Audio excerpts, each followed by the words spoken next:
Maksudnya interpretation dia adalah sebab dia depan kita orang baik gila. Orang yang hantar kat kita orang tu baik je, cerita pasal agama baik. Rupanya macam mana kau interpret mimpi tu? Itu kau fikir lama itu apa yang aku dapat lah.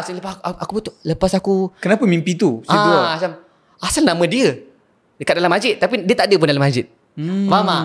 Macam kau macam kau munafik lah. Kira orang nampak kau ada dalam masjid. Bila masuk tak ada pun. Okay, jap. Sebab kau pun belajar mendalam sampai 7 tahun bagai ni, Maulana. So like, sejauh mana kita boleh pegang dengan mimpi?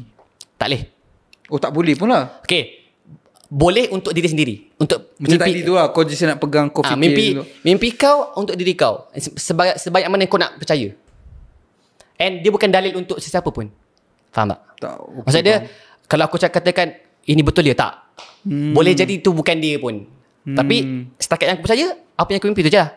Tapi aku tak ada nak membuktikan dia. Yang lagi dua kau tak ingat tu, maksudnya kau tak ingat mimpi tu macam mana. Tapi nama yang sama? Tak, aku tak ingat mimpi tu macam mana pun. Macam aku tahu dua tapi mimpi. Tapi aku bangun, aku ada mimpi. Tapi aku tak ingat. Faham tak? Pernah kan? Okay. Aku ada mimpi tu semalam. Apa dia mimpi dia? Lama kau pegang, maksudnya kau amalkan doa ni aku rasa 3 hari je. Oh, 3 tu mimpi? Oh yo.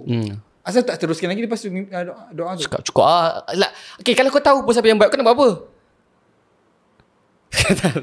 Tak boleh apa pun. Kita orang pun bila dah tahu,